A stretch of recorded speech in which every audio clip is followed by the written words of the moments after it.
तो असेट्स का रीवैल्यूएशन और लायबिलिटीज की रीअसेसमेंट होता क्या है? असेट्स का रीवैल्यूएशन और लायबिलिटीज की रीअसेसमेंट सुनिए भाई। देखो ध्यान से सुनना।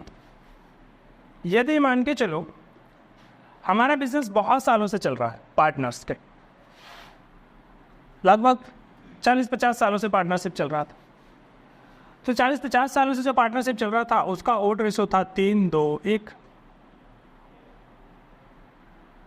और जो न्यू रेशो है वो है 1-2-3। ओल्ड रेशो 3-2-1 और न्यू रेशो 1-2-3। अब मान के चलो पुराने समय से 50 साल से लैंड जो खरीदी हुई है वो 1 लाख रुपए की खरीदी हुई है। तो 50 साल पहले थी आपने कोई लैंड 1 लाख रुपए की खरीदी थी। सोचो 50 साल पहले मैंने कोई लैंड 1 लाख रुपए की खरीदी। समझ में आ रही बात? 50 साल पहले यदि मैंने लैंड 1 लाख रुपए की खरीदी तो बैलेंस शीट में भी अभी वैल्यू कितनी होगी? 1 लाख ही होगी, क्योंकि बैलेंस शीट तो उसी वैल्यू को रिकॉर्ड करता है जिस वैल्यू पे आपने खरीदा था। बैलेंस शीट तो उस वैल्यू को चेंज नहीं करता। Balance sheet historical cost record करता है। जब balance sheet historical cost record करता है तो बैलेंस शीट क्या कर रहा है? वो उसी वैल्यू पे रिकॉर्ड कर रहा है असेट्स और लायबिलिटीज को जिस वैल्यू पे खरीदा गया था। यदि उसी वैल्यू पे रिकॉर्ड कर रहे हो जिस वैल्यू पे उसे खरीदा गया था और प्रॉफिट शेयरिंग रेशो बदल भी रहे हो तो देखना क्या होगा। 50 साल पहले जिसकी, हाँ जी, तो जो बैलेंस शीट में असेट्स आपके पास 1 लाख रुपए की नजर आ रही है, ये 50 साल पहले खरीदा था आपने 1 लाख रुपए का। क्या आज भी इसकी वैल्यू 1 लाख होगी? तो जाहिर सी बात है इसकी वैल्यू आज 1 लाख रुपए नहीं होगी। आज इसकी वैल्यू कई गुना ज़्यादा होगी। कई गुना ज़्यादा कितनी ज़्यादा होगी? आज इसकी वैल्यू फॉर एग्जाम्पल 50 लाख रुपए है। कितनी वैल्यू है इसकी? 50 लाख रुपए।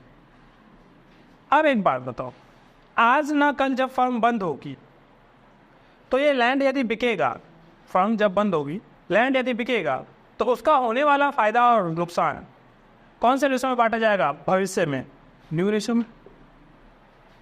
भविष्य में जब वो लैंड बिकेगा तो उसको कौन से रेशो में बांटा जाएगा? न्यू रेशो में। यदि आप उसे भविष्य में न्यू रेशो में बांटोगे, ठीक है, तो जो ओल्ड रेशो वाले उनको दिक्कत नहीं होगी। वो तो कहेंगे भाई भविष्य में क्यों, अभी बेच दो जमीन को। तुम भविष्य में बांटोगे तो मेरा तो नुकसान हो जाएगा। ए बोलेगा मेरा तो नुकसान हो जाएगा, सी कहेगा हाँ भाई मेरा तो फायदा है, तुम बेच लो, बाद में बेच लेना। तो इसीलिए क्या करना पड़ता है, सारे असेट्स और लायबिलिटीज की इस टाइम की वैल्यू कितनी है वो तय करनी पड़ती है, वो चेक करना पड़ता है। और असेट्स और लायबिलिटीज की जो इस टाइम की वैल्यू है वो हमें रिकॉर्ड करना पड़ता है। तो इस टाइम की वैल्यू जो जितनी भी होगी वो हमें रिकॉर्ड करने के लिए रीवैल्यूएशन करना पड़ता है असेट्स का, और रीअसेसमेंट करनी पड़ती है लायबिलिटीज। तो असेट्स जो होगा वो रीअसेस्ड होगा, सॉरी रीवैल्यू होगा, और लायबिलिटीज जो होंगे वो रीअसेस्ड। ठीक है, चलिए, तो मैंने यही बात जो है यहाँ पे लिखवाई है कि कैसे करना है। जब कभी पार्टनरशिप रिकॉन्स्टिट्यूट होता है, असेट्स को रीवैल्यू करना पड़ता है और लायबिलिटीज को रीअसेस करना पड़ता है फर्म के द्वारा। जब प्रॉफिट शेयरिंग रेशो चेंज हो जाए तो वो भी रिकॉन्स्टिट्यूशन ही कहलाता है। ऐसी स्थिति में भी रीवैल्यू करना पड़ेगा असेट्स को और लायबिलिटी को रीअसेस करना पड़ेगा। और कोई फायदा या नुकसान होता है रीवैल्यूएशन से तो ट्रांसफर कर दिया जाता है कैपिटल अकाउंट या फिर करंट अकाउंट में। बात है इसमें, यदि कोई फायदा हो गया या फिर नुकसान हो गया तो उसे ट्रांसफर करना है हमें कैपिटल अकाउंट या फिर current account. When partners want to change, जब पार्टनर चाहते हैं कि वैल्यूज बदल दी जाए, जब पार्टनर्स वैल्यू को बदलना चाहते हैं, किस चीज की वैल्यू को? असेट्स को और लायबिलिटीज को। यदि असेट्स और लायबिलिटीज की वैल्यूज को पार्टनर बदलना चाहते हैं तो ऐसी स्थिति में एक अकाउंट बनाएंगे आप, रीवैल्यूएशन अकाउंट, और जितना भी फायदा या नुकसान होगा रीवैल्यूएशन का उसको डिस्ट्रीब्यूट कर देंगे पार्टनर्स में ओल्ड रेशियो में और ट्रांसफर कर देंगे कैपिटल अकाउंट्स में या फिर करंट अकाउंट, यदि उसे बांटना चाहते हैं तो। और यदि आप उसे दिखाना चाहते हैं तो,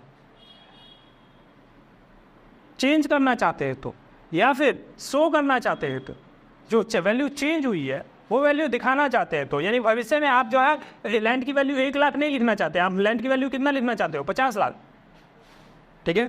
तो यदि भविष्य में आप लैंड की वैल्यू चेंज करके 50 लाख लिखना चाहते हो तो ऐसी स्थिति में आपको एक रिवैल्यूएशन अकाउंट बनाना पड़ेगा और जितना भी फायदा और नुकसान होगा उसे ट्रांसफर कर देना पड़ेगा capital account.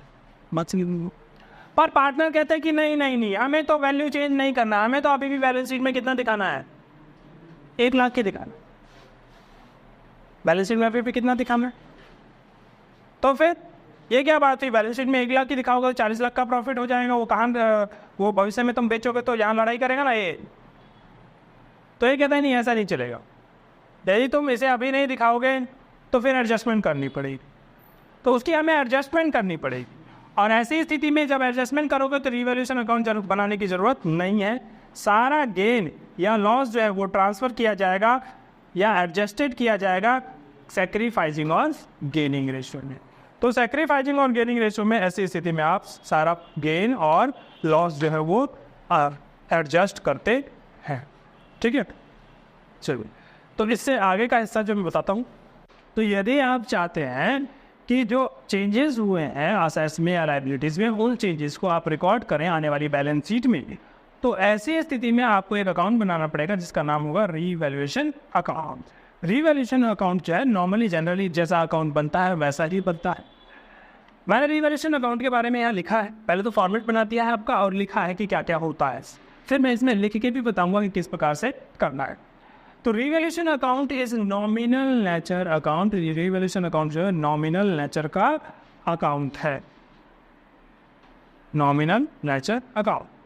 It is prepared, ये तब प्रिपेयर किया जाता है जब रिकॉन्स्टिट्यूशन होता है पार्टनरशिप फर्म का। रिकॉर्ड्स गेन और लॉस, यदि कोई गेन हुआ है या फिर लॉस हुआ है तो रिवैल्यूएशन अकाउंट में जाएगा, ठीक है। It has 2 side generally, debit and credit side. Debit side में लॉसेस को लिखेंगे और क्रेडिट साइड में किसी भी प्रकार के गेन को लिखेंगे। ओवरऑल लॉस और गेन जो होगा वो कैपिटल अकाउंट में ट्रांसफर कर दिया जाएगा ओल्ड रेशो में बांट कर। तो ये सारी बातें जो है वो रीवैल्यूएशन अकाउंट के बारे में आपको पता होनी चाहिए। अब मैं आपको करके दिखाता हूँ कि कैसे कैसे होगा, एक एक चीज़ समझा के बताता हूँ। अब सोचिए, मेरी बिल्डिंग की वैल्यू जो थी वो बुक्स में 1 लाख रुपए की है, पर मार्केट में उसकी वैल्यू 2 लाख रुपए। बुक्स में 1 लाख रुपए की बिल्डिंग है और मार्केट में 2 लाख रुपए की बिल्डिंग है, तो फ़ायदा हुआ या नुकसान? जाहिर सी बात है कि फ़ायदा हुआ है 1 लाख रुपए का। बुक्स में बिल्डिंग 1 लाख की है, मार्केट में बिल्डिंग 2 लाख की है, तो जनरली जाहिर सी बात है कि 1 लाख की चीज़ यदि मार्केट में 2 लाख की मिल रही है तो हमारा फ़ायदा हुआ है। यानी हमारे पास बिल्डिंग जो है वो 1 लाख रुपए का नज़र आ रहा है, पर उसकी वैल्यू मार्केट में कितनी है, 2 लाख रुपए की, तो 1 लाख रुपए का फ़ायदा हुआ है, ठीक है। तो फ़ायदा जो है वो हमेशा कहाँ लिखेंगे, क्रेडिट साइड में, बाय बिल्डिंग। जितने का भी मेरा फ़ायदा हुआ है वो मैं यहाँ क्रेडिट साइड में लिखता हूँ, ठीक है। सिर्फ उतना हिस्सा लिखना है जितने का फ़ायदा हुआ है, टोटल नहीं लिखना है, बात ही समझो, टोटल नहीं लिखना है। अब मान के चलिए कि मशीनरी की वैल्यू, प्लांट एंड मशीनरी जो उसकी वैल्यू घट गई है, उस पर डेप्रिसिएशन लग गया है।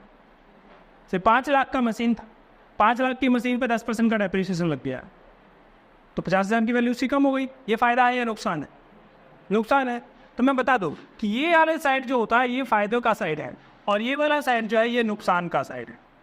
अब मुझे आप बताते जाएंगे कि फ़ायदा हुआ है या फिर नुकसान हुआ है, मैं उस हिसाब से निकालता रखता जाऊँगा। तो प्लांट की वैल्यू यदि कम हो गई है, प्लांट एंड मशीनरी की, तो वो मेरे लिए क्या है, नुकसान।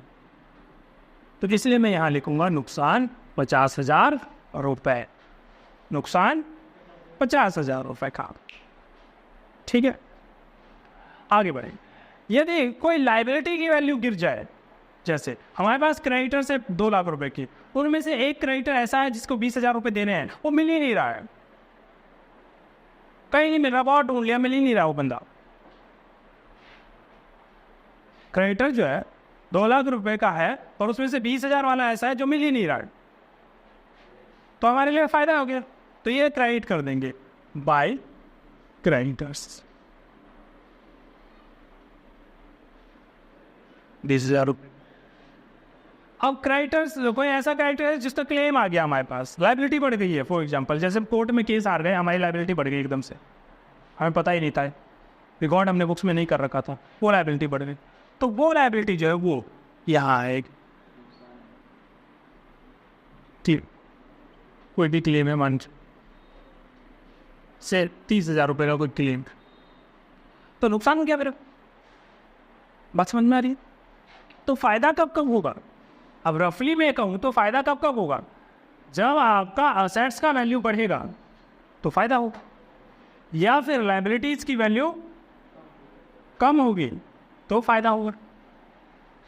नुकसान कब होगा? जब असेट्स की वैल्यू गिरेगी तो नुकसान होगा, या फिर लाइबिलिटीज की वैल्यू बढ़ेगी तो नुकसान होगा। तो यदि लाइबिलिटीज की वैल्यू बढ़ जाए तो डेबिट में रिकॉर्ड करना है, असेट्स की वैल्यू घट जाए तो डेबिट में रिकॉर्ड करना है, और असेट्स की वैल्यू बढ़ जाए तो क्रेडिट में रिकॉर्ड करना है, लाइबिलिटीज की वैल्यू घट जाए तो क्रेडिट में रिकॉर्ड करना है। बात समझ में आई? ठीक है। जब आप ऐसा कर लेते हैं तब इसका क्या करेंगे? Overall balancing. ठीक है, जब आप इसका ओवरऑल बैलेंसिंग करेंगे तो ये साइड मेरे को ज़्यादा लग रहा है 1,20,000 रुपये, और ये साइड भी हमें 1,20,000 रुपये लिखना है। घटाइए, 80,000 घटा देंगे तो बचेगा कितना? 40,000 रुपये। ये कहलाएगा आपका रीवैल्यूएशन प्रॉफिट। और यदि इस साइड आता तो, इस साइड आता तो रीवैल्यूएशन लॉस। दोनों एक साइड, दोनों एक साथ तो आ नहीं सकता, या तो ये आएगा या फिर ये आएगा। ठीक है, अब इसे हमें बांट देना, किस में? ए में, बी में, सी में, यानी जो भी पार्टनर्स है पार्टनर्स में। और रेशियो कौन सा यूज करेंगे? Old ratio. ठीक है, तो जितना भी आएगा इन पार्टनर्स में हमें बांट देना, जो भी ओल्ड रेशियो होगी उसे ओल्ड रेशियो के हिसाब से। इस प्रकार से आपको क्या बनाना है? Revaluation account. बात आ गई समझ में? चल, तो यहाँ तक की बात जो है वो आपको समझ में आ गई है। मैं रीवैल्यूएशन का मैंने अकाउंट बता दिया है। इसकी जनरल एंट्री जो है मैं अगले वीडियो में आपको बताऊंगा कि जनरल एंट्री भी इसकी करनी पड़े तो किस प्रकार से हम कर। फिलहाल इसके सवाल जो है वो आप कर सकते हैं, यदि कोई डाउट हो तो मुझसे पूछ सकते हैं। ठीक है, जो बच्चे वीडियो देख रहे हैं वो वीडियो को लाइक करें, सब्सक्राइब करें चैनल को, और शेयर भी करें वीडियो को, और दूसरे बच्चों को भी बताएं ताकि उनका भी फ़ायदा हो सके। धन्यवाद।